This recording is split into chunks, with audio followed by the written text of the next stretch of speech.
Greetings, dear listeners. This is Jonah Goldberg, host of the Remnant podcast, brought to you by the Dispatch and Dispatch Media. We are just making enormous headway going through conversations with authors I like about books I want to talk about. And we now have a first-time guest here on the Remnant, probably the most recognizable voice of someone who hasn't been on this podcast before.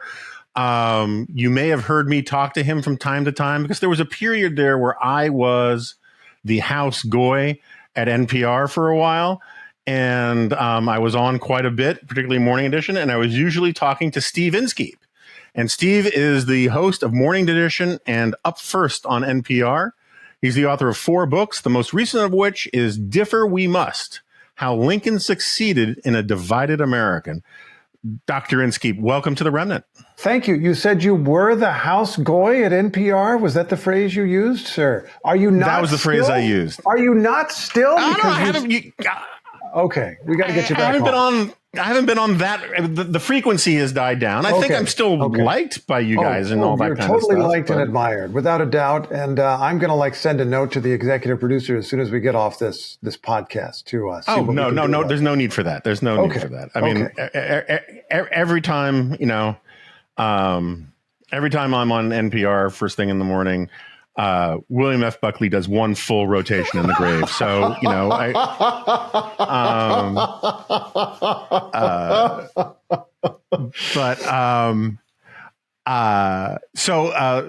longstanding tradition on this podcast is when when I'm on a book tour, the question I always want to get asked, and so rarely am, is the question I figure I should, in the spirit of generosity, ask the author when they're on. So, what's your book about? Oh, thank you for asking. What an interesting and original question. I appreciate that. It's about Abraham Lincoln, but I try to take a particular approach to it. I attempt here to tell Abraham Lincoln's life story through 16 meetings with people who disagreed with him, people who differed with him in some way, different background, different gender, different race, but above all, a difference of opinion, a disagreement of some kind. And in these meetings, each person is trying to get something, politically or otherwise, and Lincoln is trying to get something as well. And you find out how that turns out, which I would like to think, I hope, aspire for it to be a way to look at Lincoln's very famous life that illuminates some lesser corners of it or lesser known corners of it, and also relates to now because, as you've pointed out, I'm a journalist. I have a day show or morning show. We talk about the news all the time. We try to understand the news. And one of the ways that I do that is by reaching back into history. And I felt that understanding how Lincoln dealt with division would be relevant to now. So, as you may recall, my mom was a literary agent, among other things. And she had a theory. She always wanted to publish a book because books about Lincoln sold, books about Nazis sold, books about golf sold, and books about dogs sold. And so she wanted to publish a book with Lincoln on the cover in an SS uniform, teeing off on a poodle. And she had this theory that it checked every box, every possible constituency would buy it, but it misses something in when you actually, it's why things work on paper don't necessarily work in reality. What's the plot exactly of that book? That's the thing that you have to figure out. Who are you rooting for? Right? It's a problem. I'm for the poodle there. So before we get into these different lives and these different encounters, this is simultaneously a dumb question and I think an interesting one. And since it's my podcast, I have no inhibitions about it. What do you think is the abiding fascination with Lincoln? This is not a dumb question, although I'm now compelled to do an interjection. I once was at a presentation at Carnegie Mellon University to a bunch of high school students, including one of my own kids who was going to go there for a summer program. And the vice president of something at the university got up in front of them and he said, "You know that phrase, there are no dumb questions? In fact," he said, "there are dumb questions. Please ask informed questions here." But I don't totally agree with that. That's a perfectly fine question. The abiding fascination with Lincoln has to do with I mean, the gigantic events that he was involved with, of course, the Civil War and the end of slavery. It touches the identity of the United States in terms of race, in terms of geography, in terms of just about everything else. And it's also his personal story. As someone who was born in Kentucky, we would think of him as being born in poverty. I suppose at that time, in the early 1800s, when the vast majority of people would be poor, we would actually say he was born in ordinary circumstances, very modest circumstances. He then spent most of his youth in Indiana, my home state, dealing with a variety of tragedies and struggles. When he was 7 years old, they uprooted themselves. The family lost the farm through a title dispute. They moved to the Indiana frontier, what was then the frontier. His father hands him an axe and says, start helping me to cut down trees. He spends the next 15 or 16 years of his life mostly doing manual labor. His mother dies before he is 10. He has less than 1 year of formal education.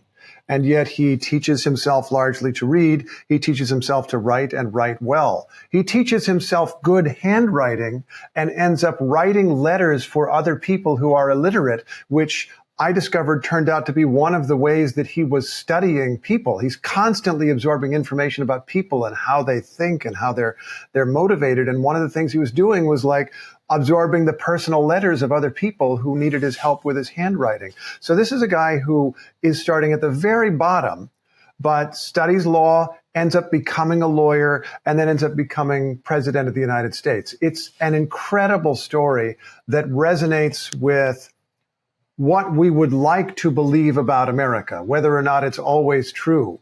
It's a kind of confirmation story of the greatness of America and the greatness of democracy and of the relative equality of America, that anybody can grow up to be president. It turns out that arguably the greatest president was somebody who started on the absolute bottom, and that's an irresistible story. He is a more appealing figure than almost any other president.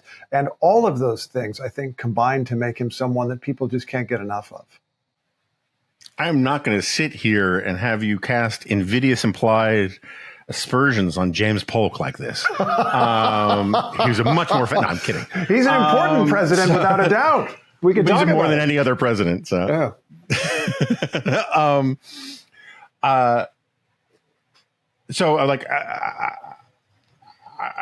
I like the formulation that where you say it tells us something about what America is, even if it doesn't always live up to it. Another way of putting that is, he shows the possibility. Yes. There's no promises that, not everybody can grow up to be president, but it's possible. Yeah. And there's a difference in what America stands for. People give short shrift to the hope that comes with possibility, right? I mean, like, if you were a serf, unless you're Conan who becomes king by his own hand, right? If you're a serf in Europe, there's no chance of you becoming an aristocrat or a king, or those avenues were definitively closed. And there's something about the American story that at least implies possibility. Obviously, there are still caveats about race and all that, but I think that's a good way of thinking about it. Absolutely. Go on.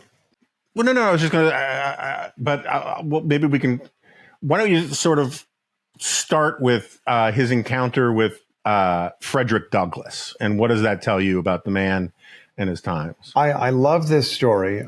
Douglass was a guy, by the way, who said, I think Lincoln related to me because, like me, he grew up in humble circumstances.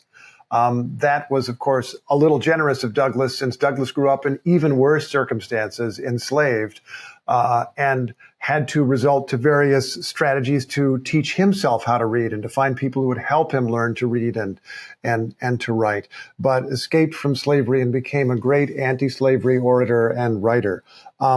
Before I go on with this encounter between Abraham Lincoln and Frederick Douglass, I feel the need to define some terms, maybe not for your extremely erudite podcast audience, but I've realized there's a bit of confusion that many, many people have.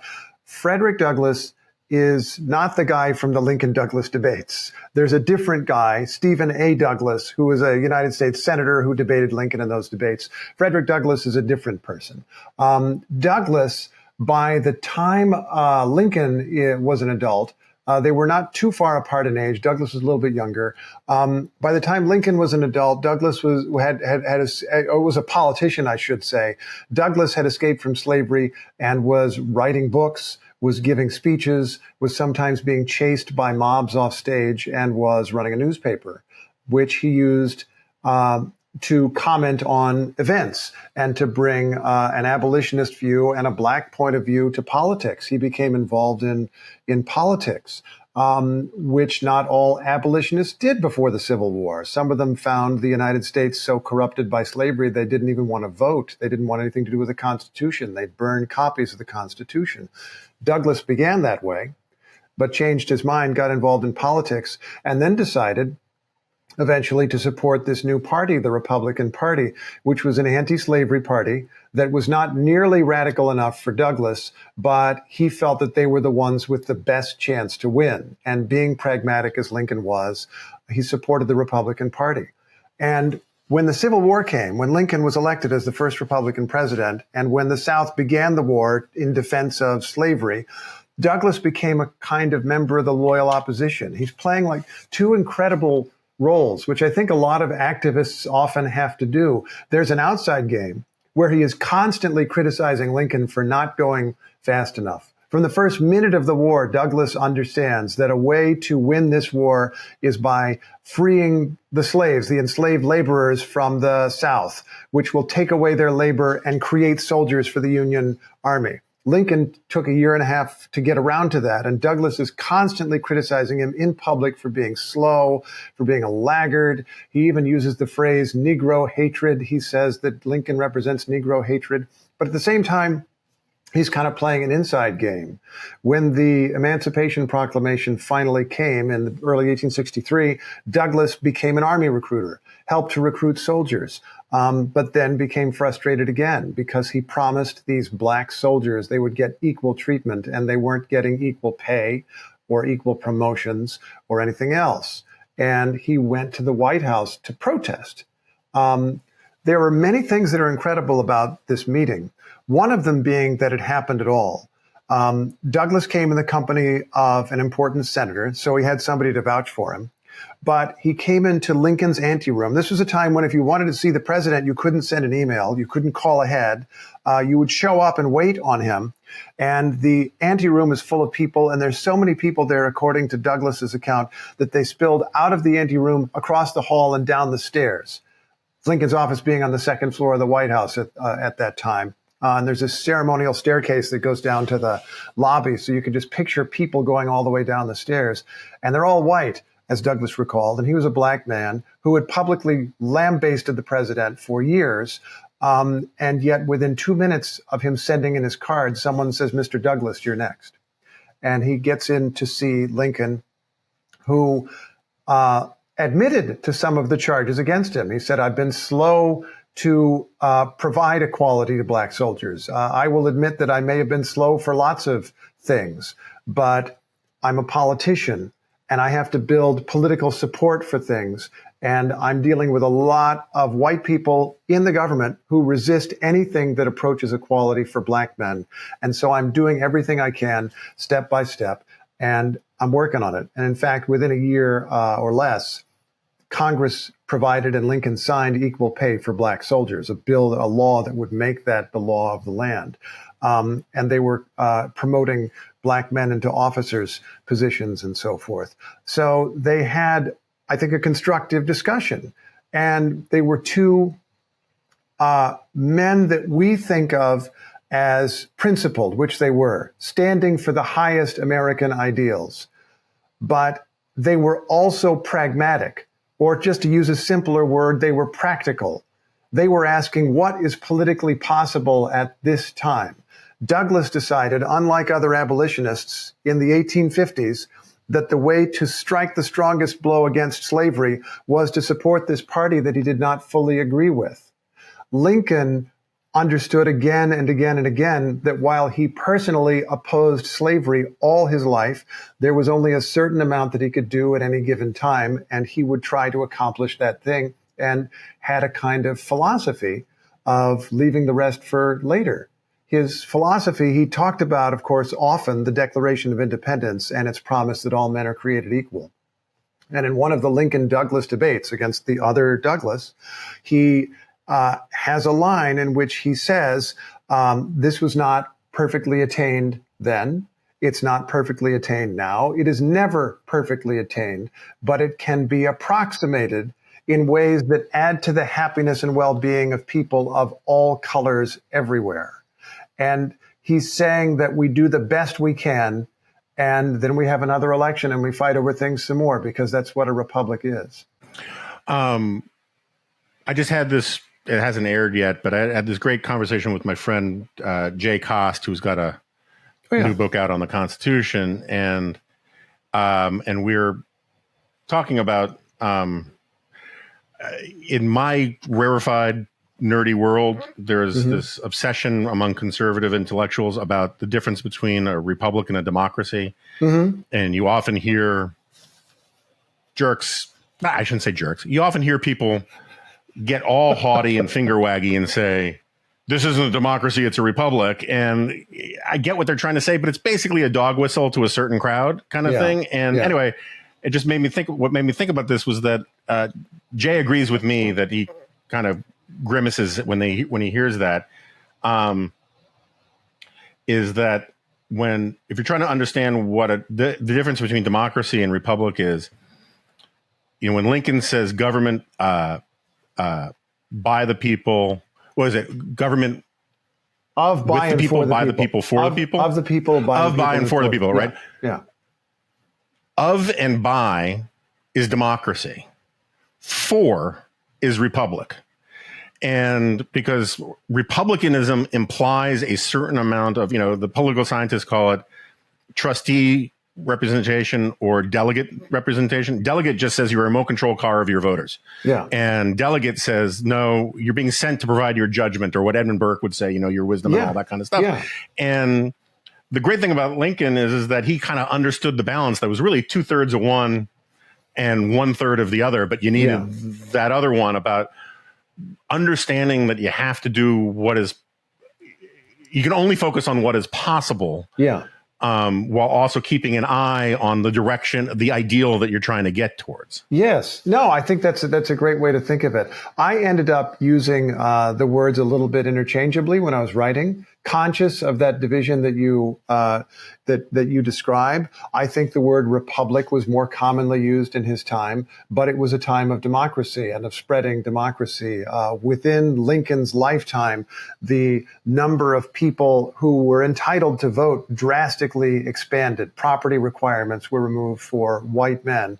There were a limited number of black men and others who could also vote. And of course, the Civil War drastically expanded that again, at least for a minute.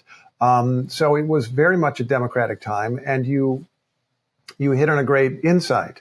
I think a wise elected official is not quite doing entirely either of those models you described, right? Like if the elected official is just like, well, that's what my voters want. What are you there for? What's the point of that? But if you get too far ahead of the voters, you lose them. There's I interviewed John Boehner a few times over the years, and there is a line that John Boehner told me that I ended up putting in this book. And it's a line where he says, "A leader with no followers is just a man out taking a walk." And so, and you know, it was, and you know, you can see if you're Speaker of the House. I mean, just to name any, recent Speaker of the House, you may say to yourself, well, that's just my excuse for inaction. But it's also kind of true. Like you can only accomplish so much unless you have a big coalition of people of different points of view and different backgrounds and different ideas, and you somehow get them at least partly on the same page. And that's a phenomenal challenge. And that was the thing that Lincoln was managing all the way through the Civil War, and also prior to the Civil War, when he was desperately trying to put together a coalition against slavery, which, let's remind, it's an all-white electorate. It's a time when people don't even use the word racism because that was really kind of the only way that people thought about things. There was no point in having the word when everybody thought about things that way almost. And I guess I should say, white people overwhelmingly, but you could find people of any race that would have what we would define as racist thoughts today, racist ideas. But he's trying in that environment to assemble an anti-slavery coalition, and that required him to reach out to all different kinds of people. Right. And we should say, I just had a conversation with Yasha Monk about this recently, but I understand why we use the shorthand white when describing white people in the 19th century, but who qualified as an actual white person was a much more contested thing, and the Irish and the Italians who came off the boat, never mind the Goldbergs, they didn't immediately get welcomed into the white country clubs, right? There's all sorts of other things going on. Yeah, and it was partly about religion. I mean, that's part of my story, too, is that it was a time of know-nothingism. These groups that were known as know-nothings because they had these secret societies that if you asked them about it, they supposedly replied, I know nothing. Like Sergeant Schultz. Right. And I was going to say Sergeant Schultz. Thank you. I We're dating ourselves. Exactly. We are. Like half the audience is like, who, what, where? But in any case, saying I know nothing. But there were secret societies that were committed to keeping foreigners out of power and limiting the circumstances under which foreigners could vote. And that was anxiety about people from other countries, but it was especially anxiety about people of the wrong religion, people who were Catholic in an overwhelmingly Protestant country. And there were conspiracy theories surrounding this, that the Pope was going to control America through Catholic voters. There were culture war battles over whose Bible should be introduced into the public schools, or perhaps there should be no Bible in the public schools. There are debates that feel very familiar today, and you're exactly right. It was a question of who was in, who was out, who gets to be included, who does not get to be included in the definition of America. And in fact, one of the creepiest things to me, or most remarkable, let me just say remarkable, that today to think about is that the nativists, the Protestants who were in favor of the native-born against the foreign-born, called themselves Americans, the American Party. They imagined themselves to be a kind of new race of people, the Americans who were pretty much of British descent and pretty much Protestant. And there might be a few exceptions around the side, but they weren't going to allow very many. And I should also point out that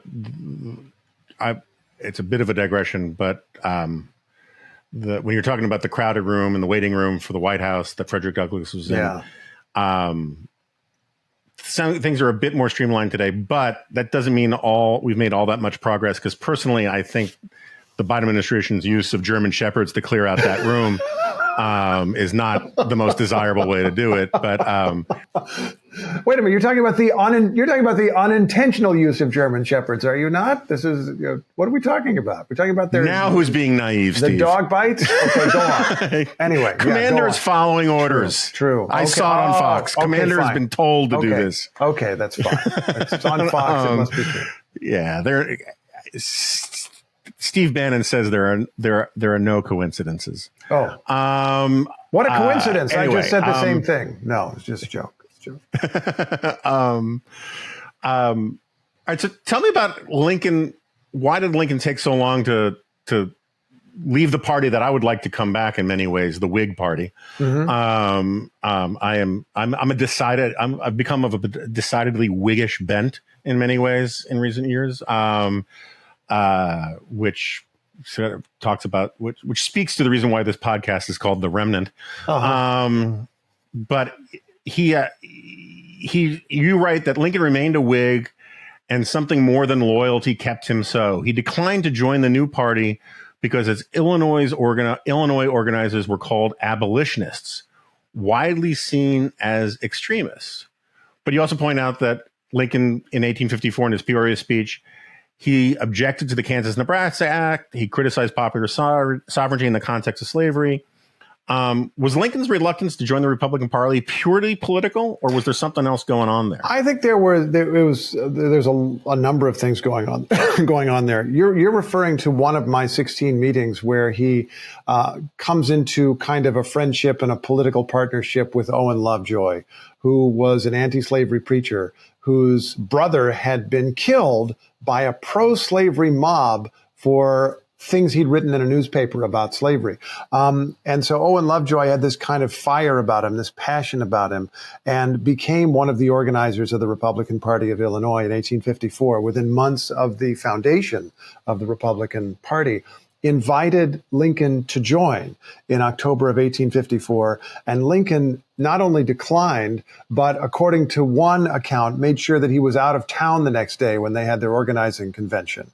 There's another account that maybe he just had a court case out of town. But in any case, he blew them off. He didn't want to be around them. And that seems to have been, partly political in the sense of, I don't want to be seen with these dangerous sounding guys. And partly practical or pragmatic, to use that other word. He's thinking about what is the thing that is wisest for me to do, that I can get away with the best, but also partly in terms of principle. He was a believer in the rule of law, a believer in the Constitution, a believer that actually the rule of law was the only thing that keeps us from chaos. And he felt that abolitionists went a little too far toward defying laws, pro-slavery laws, like the Fugitive Slave Law, which had been passed a few years earlier. Lincoln disapproved of the Fugitive Slave Law, considered it excruciating, but was of the viewpoint that it should be enforced simply because it was the law until something else could be done. This raises questions, about what were his ultimate beliefs and why were the abolitionists considered so radical. Some of them were considered radical, as we mentioned earlier, because they defied the legitimacy of the Constitution. They wanted to break up the Union before the Confederates wanted to break up the Union. There was a slogan, no union with slaveholders. They would have been happy, there's a small group of people, would have been happy for New England to break off and be its own country and not attached to slavery.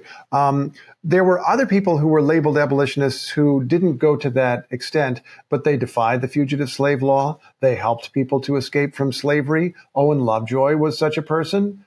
People who had fled from the South would come through Illinois on the Underground Railroad and sometimes stay at his house in Princeton, Illinois, on the way to Canada or wherever they might possibly find shelter. He was even put on trial for this at one point. And his defense was, I do not deny that a black woman stayed in my house for a few days, but who can prove really that she was enslaved? And the jury acquitted him. So he's a remarkable figure, but Lincoln was just not sure that they agreed sufficiently on the proper legal and political approach to slavery.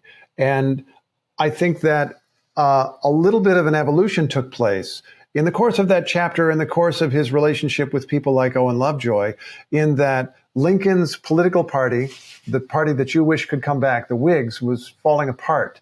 Whigs were abandoning the party to become Republicans. Whigs were abandoning the party to become nativists. Some of the Whigs who remained were nativists, which horrified Lincoln because he thought the nativists were wrong essentially about everything.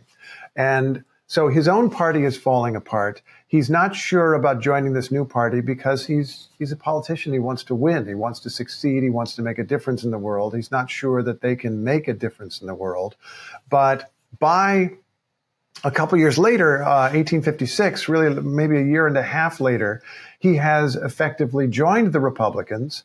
And when a group of Republican newspaper editors got together in 1856 in Decatur, Illinois, to try to chart their way in Illinois for the very important state elections that were coming up, one politician showed up with the newspaper editors, and it was Abraham Lincoln, who helped them to shape a party platform that he thought would be practical and that he thought would win support and that would not stand for things that he had a problem with. So he was not entirely sure about the Republican Party in the beginning, but he got in there and tried to bend it a little bit toward his way of thinking.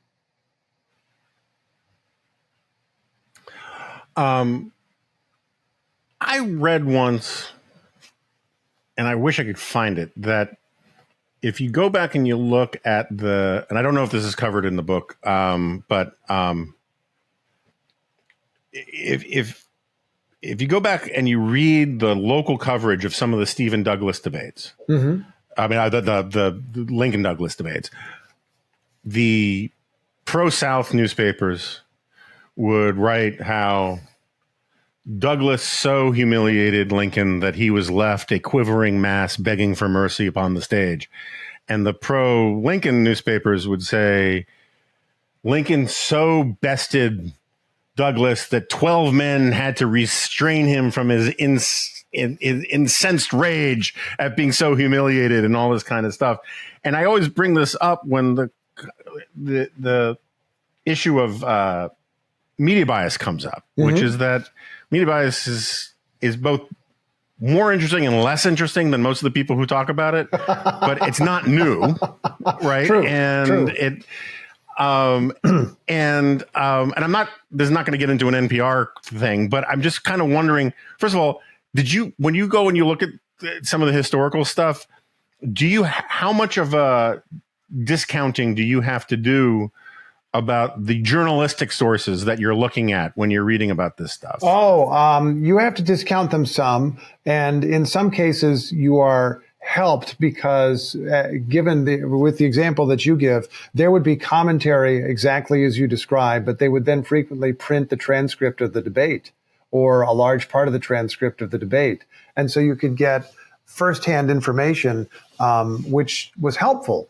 given the bias along the way. And you could also ask questions like, was there some firsthand reporting done in this story? Is it all commentary from a distance? They would print transcripts of the debates or of speeches in the paper, and they would sometimes even print someone's speech to say, you can see for yourself how horrible and deluded they are.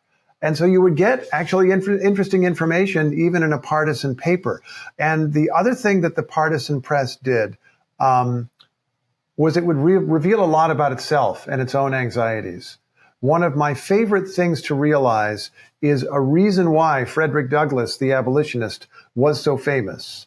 Part of it was because of his books, part of it was because of his speeches, and part of it was because of pro-slavery newspapers and conservative, or whatever we want to call them, newspapers as in the terms of that time, because they would write about Frederick Douglass all the time, continuously talk about Frederick Douglass as being the person who was secretly directing the Republicans, because you can understand the racism behind that attack. You can understand why it would work to smear Republicans by saying they're following this black man's agenda. In the Lincoln Douglas debates, Senator Stephen A. Douglas brings up Fred Douglass, as he calls him, 20 different times to continuously say Lincoln is doing what this black man tells him to do. And we can totally... He was the George Soros of his age. Yeah, George Soros. I mean, you think about somebody like Alexandria Ocasio-Cortez. I mean, she's on MSNBC a lot, but it might be that she's on Fox News more because, I mean, she is a concern, or was for a while, like a large concern of Fox News. And we could go through and give lots of examples of this. I think when I was a little bit younger and living in New York City, Al Sharpton was in the newspapers all the time. And I, would wager that some of the attention paid to Sharpton was about people hating Sharpton. And so they wanted to read about this person that they hated. And so you can see lots of examples of this today. What I'm saying, I guess, is that the partisan newspapers would still provide an amount of credible basic facts, which is helpful. I mean, that's really quite cool in a way to say, this person is awful, and I'm going to give you his entire speech so that you can see for yourself. And you would also, from the partisanship itself, learn about the motivations and anxieties of the editors, and in some cases, their readers. Yeah, I mean, again, I don't want to get into a media bias thing, but the reason why I always bring up that anecdote about the coverage of those debates is that, America took this weird turn in post-World War II, early 1950s, where we became obsessed with this idea that begins with the telegraph and then with the radio, that electronic media can be completely objective. And we became obsessed with quote unquote objective media. But if you look at Europe,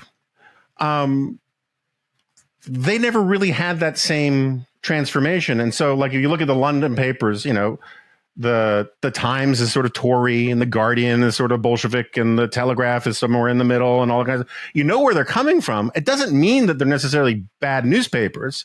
It just means that you have a little more information about why they're picking this story, or why they're focusing on that story, or why they're ignoring this other story, or why they're telling this person's version of it rather than that person's version of it. And this is one of the reasons why I have a sympathy in my heart for good opinion journalism, because good opinion journalism is honest with the reader. It says, hey, this is where I'm coming from. I'm going to make these 3 arguments. I'm going to try and deal with the best arguments of the other side. I'm going to use facts that we can all agree on, blah, blah, blah, blah, blah.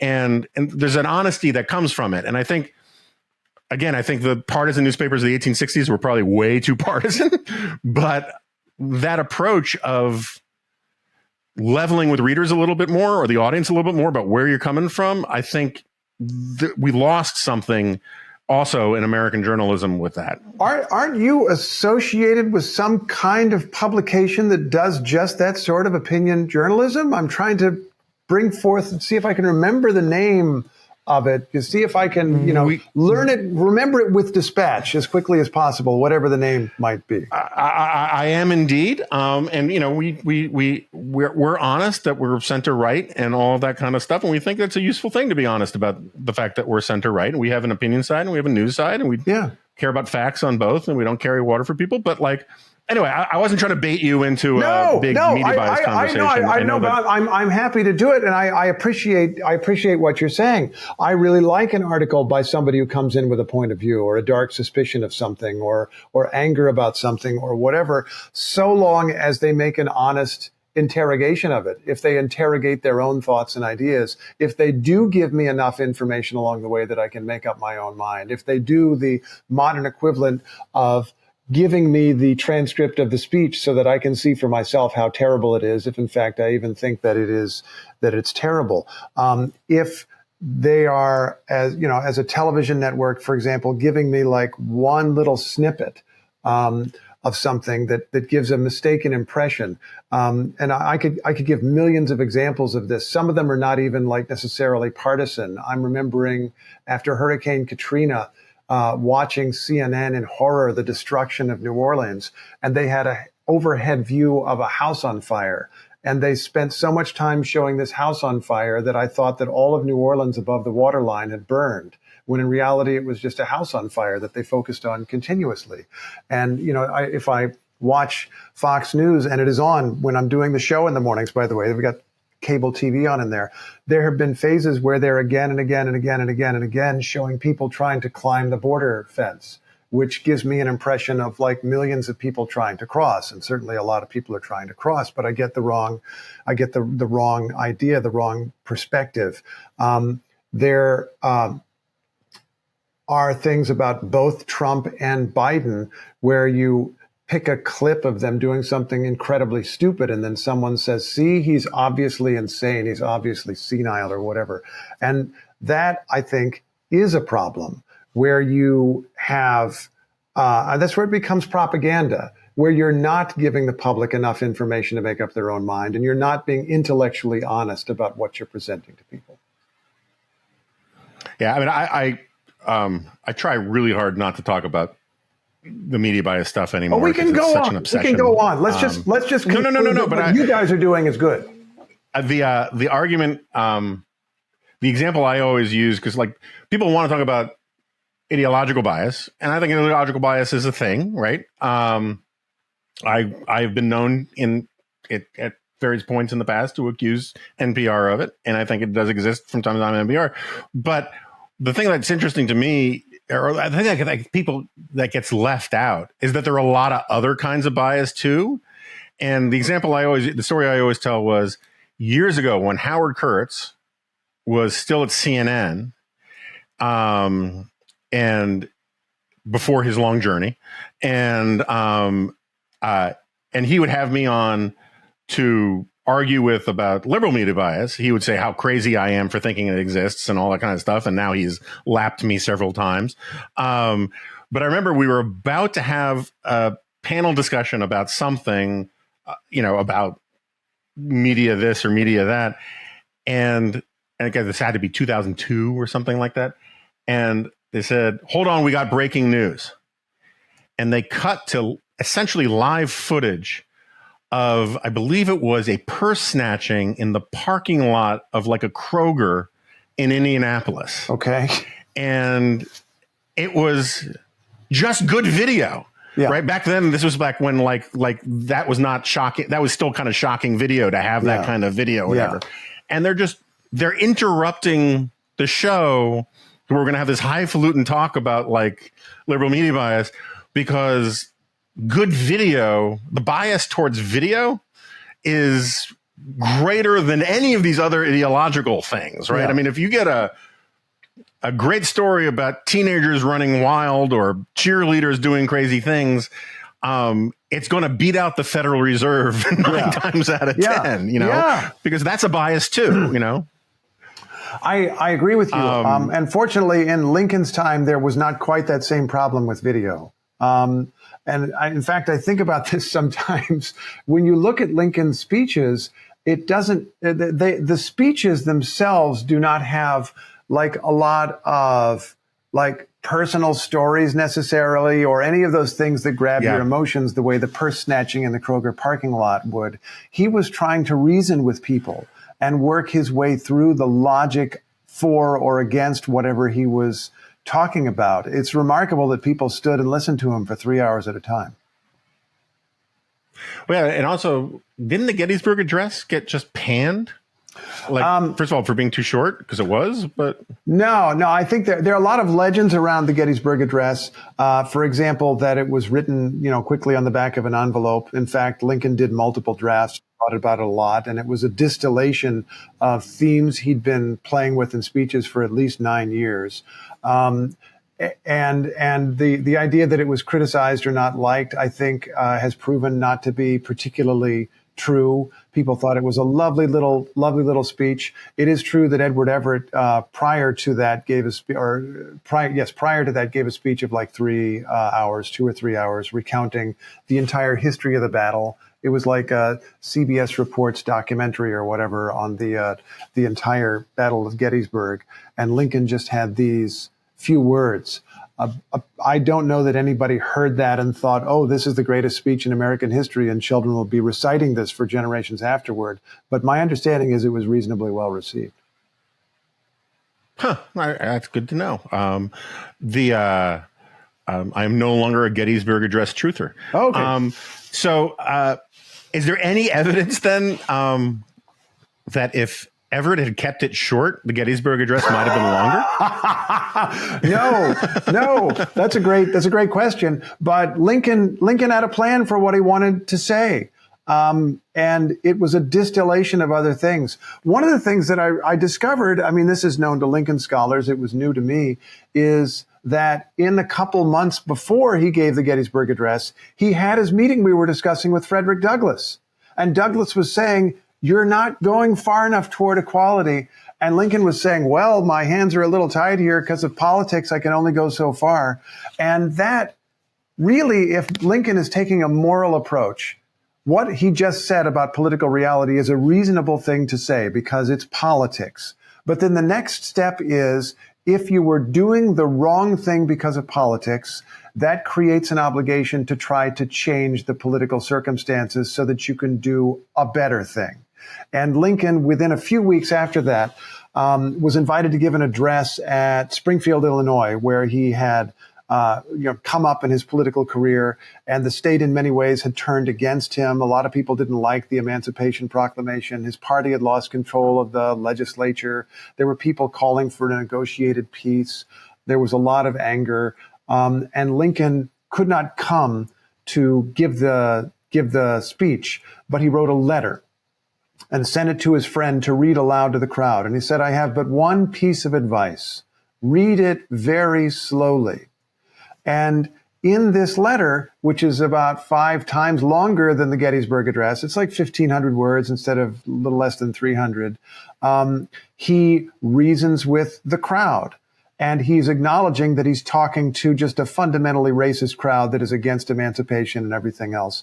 But he's saying, let me explain to you why what I am doing is in your interests. Because Lincoln understood that people believed that people acted out of self-interest, and he would try to engage that in a higher cause.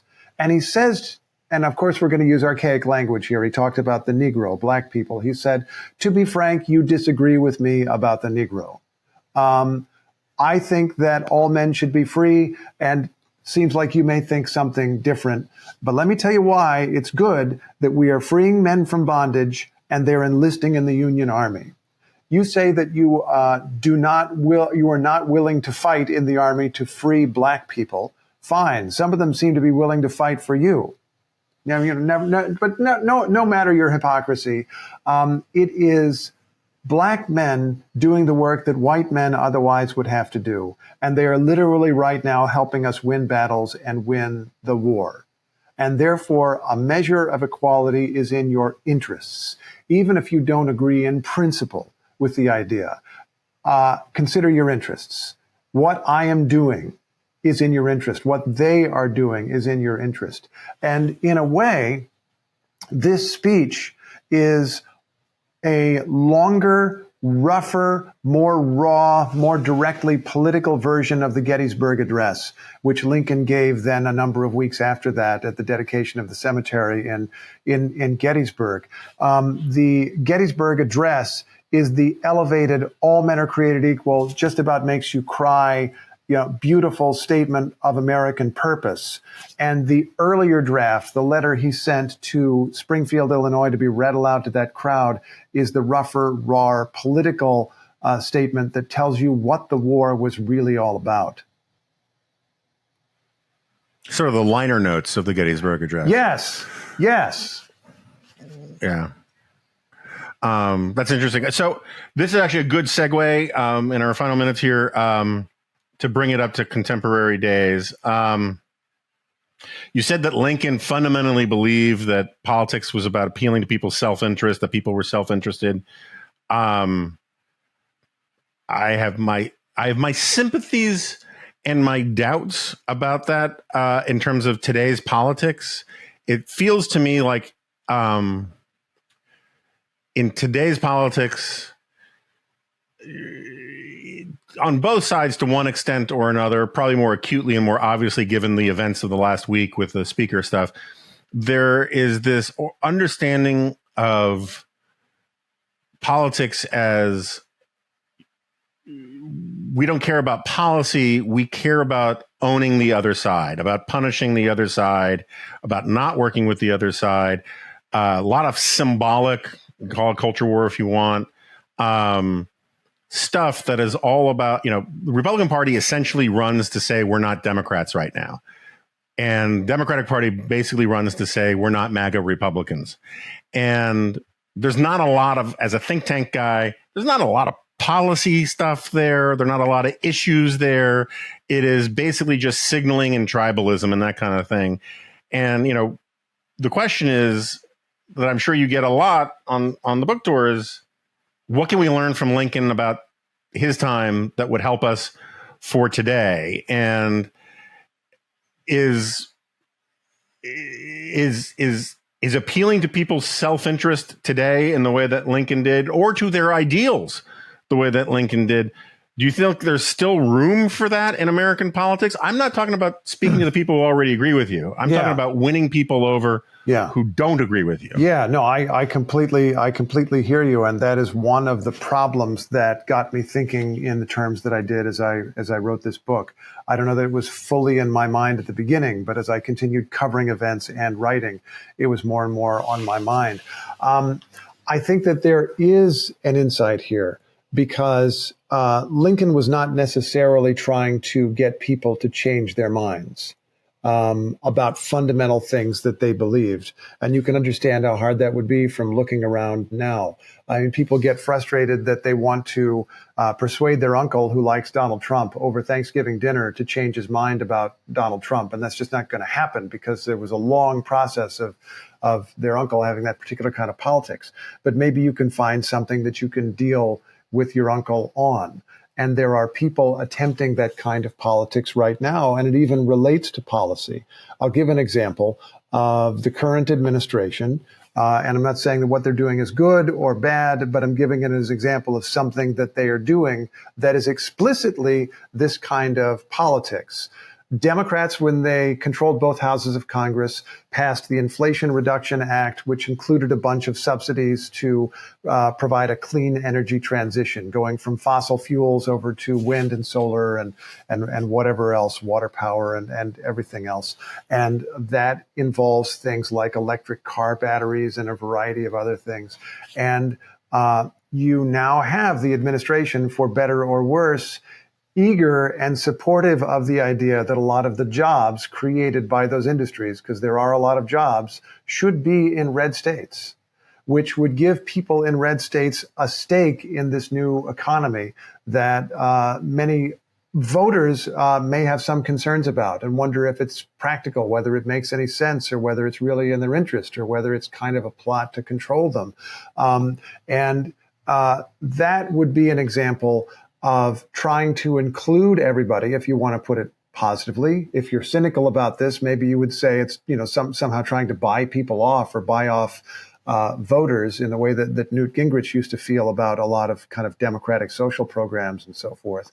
But however you feel about it, I think it is an example of outreach to the interests of people who may have a different ideology. And I guess we'll find out over time if that works. I'm thinking also, as you're talking about the problem that you run into if politics is purely performative, which was the frustration you're describing. If it's truly just about owning the other side, we just had this kind of titanic implosion of the House Republicans, which I guess was Matt Gaetz owning the Speaker of the House of Representatives of his own party. But we are now mystified as to what policy objective Matt Gaetz would have had, if any, what policy would possibly result from this, if any, or if in fact there are essential things to the operation of the country that now won't get done. It's a complete mystery because something has been missed here. Lincoln understood that in order to succeed, he did not have to persuade everybody to agree with him. If it was impossible to agree on something like slavery and the Constitution was at stake, it turns out he was willing to fight the bloodiest war in the history of the United States to support the Constitution against people who had a different view of things, to say the least. But he understood you did need a coalition on your side that was large enough to be a majority. Republicans needed, in order to comfortably and effectively control the House of Representatives in this current term, Republicans needed to run a certain kind of campaign in 2022 that would get the big majority for them that they reasonably could have expected, given that it was a midterm election and all the other political factors and fundamentals being what they were. They didn't get that majority because, at least in part, of the kind of candidates they ran and the kind of campaign that they ran and the way that they did in suburban areas that used to be very comfortably Republican. And so they had a much smaller majority. And then Kevin McCarthy lost his majority entirely, which he needed to keep and was going to be extraordinarily hard for him in any case. And now Matt Gaetz gets to call the shots for a day. And Matt Gaetz has nothing remotely close to a majority. Apparently he's got 8. And no one is going to get out of that situation until they assemble a functioning majority of the House of Representatives. Maybe I have no idea how they're going to do that. I don't know if there's a handful of Republicans who are going to work with Democrats, as improbable as that would seem. If there is some way that Jim Jordan becomes Speaker of the House, which seems kind of like, I would think there's going to be a lot of more moderate Republicans who'd be very uncomfortable with that. I don't know what the way out is, but the side that is going to prevail is the side that can reach out to people who are different than them and create a functioning majority coalition. So what you're saying is we're doomed.